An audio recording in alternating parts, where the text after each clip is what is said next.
Assalamualaikum warahmatullahi wabarakatuh. Perkenalkan, nama saya Amsia Dwiranti dari Fakultas Pendidikan jurusan Pendidikan Ekonomi di Universitas Pancasakti Bekasi semester 2 dengan nomor NIM 18720500094 dengan dosen pengampu saya yaitu Ibu Eka Putri SPD MPDE dengan mata kuliahnya yaitu Ekonomi Pembangunan.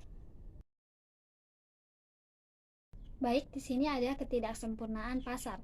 Jadi, market imperfection ini atau ketidaksempurnaan pasar adalah sebuah teori perdagangan internasional yang dimana persaingan sempurna ini tidak ada jika setidaknya salah satu asumsi untuk persaingan sempurna dilanggar, pasar kita akan dikatakan tidak sempurna. Jadi, jenis ketidaksempurnaan pasar ini yang paling umumnya yaitu adalah munculnya kekuatan monopoli, intervensi pemerintah, dan eksternalisasi.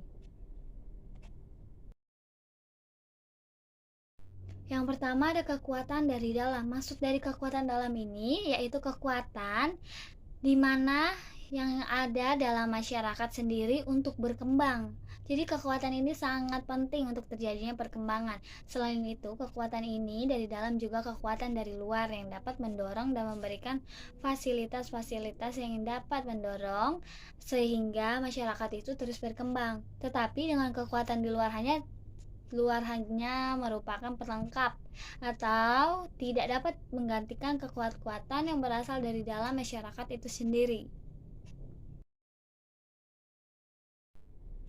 Baik, yang kedua yaitu mobilitas faktor-faktor produksi.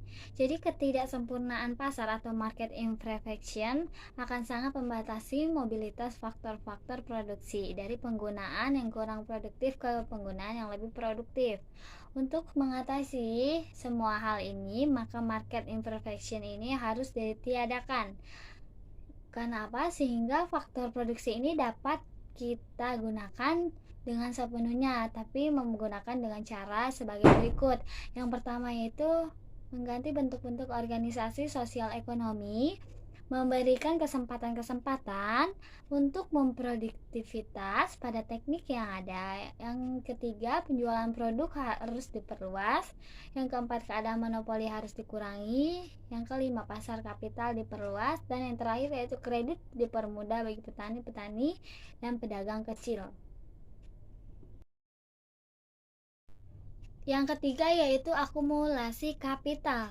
Jadi maksud akumulasi kapital ini adalah salah satu faktor di mana pertumbuhan ekonomi itu sangat penting. Jadi akumulasi dapat berupa kenaikan volume tabungan yang diarahkan untuk tujuan-tujuan produktif. Selain itu juga untuk membentuk lembaga-lembaga keuangan dan perluasan moneter dalam akumulasi kapital juga dengan cara memperkirakan struktur pasar yang kuat agar dapat mempengaruhi mobilitas alokasi kapital dan dapat menyalurkan tabungan ke investasi yang produktif. Keempat, ada kriteria dan arah investasi. Jadi kriteria investasi adalah mengenal suatu produktivitas sosial marginal yang tertinggi untuk perkembangan untuk lebih lanjut. Jadi menentukan pola investasi ini sangat penting dalam melanjutkan pertumbuhan modal. Dengan negara terbelakang tidak harus menentukan besaran tingkat investasi, tetapi juga komposisi investasi tersebut. Jadi ada beberapa kriteria menurut Jinggan, yaitu yang pertama produktivitas marginal sosial, yang kedua overhead ekonomi dan sosial, yang ketiga pertumbuhan berimbang, yang keempat pilihan teknologi, dan yang kelima rasional modal output. Baik, di sini ada beberapa faktor yang perlu diperhatikan dalam kriteria dan arah investasi. Yang pertama yaitu pendapatan per kapita, yang kedua pendapatan nasional, yang ketiga faktor waktu, keempat kepentingan masyarakat, yang kelima unsur pasar, yang keenam titik pertumbuhan, yang ketujuh pertumbuhan seimbangan, yang terakhir yaitu teknik produksi.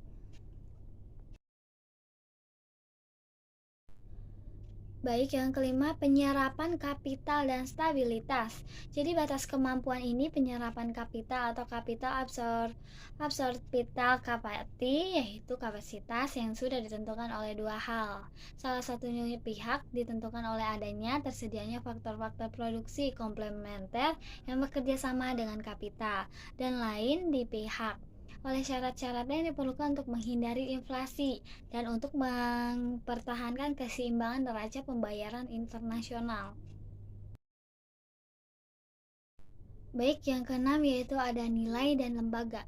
Jadi nilai lembaga ini bersifat itu non-ekonomi. Maksudnya itu adalah memiliki peranan yang tidak kalah penting untuk kebutuhan-kebutuhan baru, motif-motif baru, metode produksi baru, dan pula harus ada perubahan lembaga yang ada dalam masyarakat, dan dapat juga digunakan untuk memenuhi kebutuhan manusia. Tetapi penggunaan itu juga dalam masyarakat kita harus perhatikan.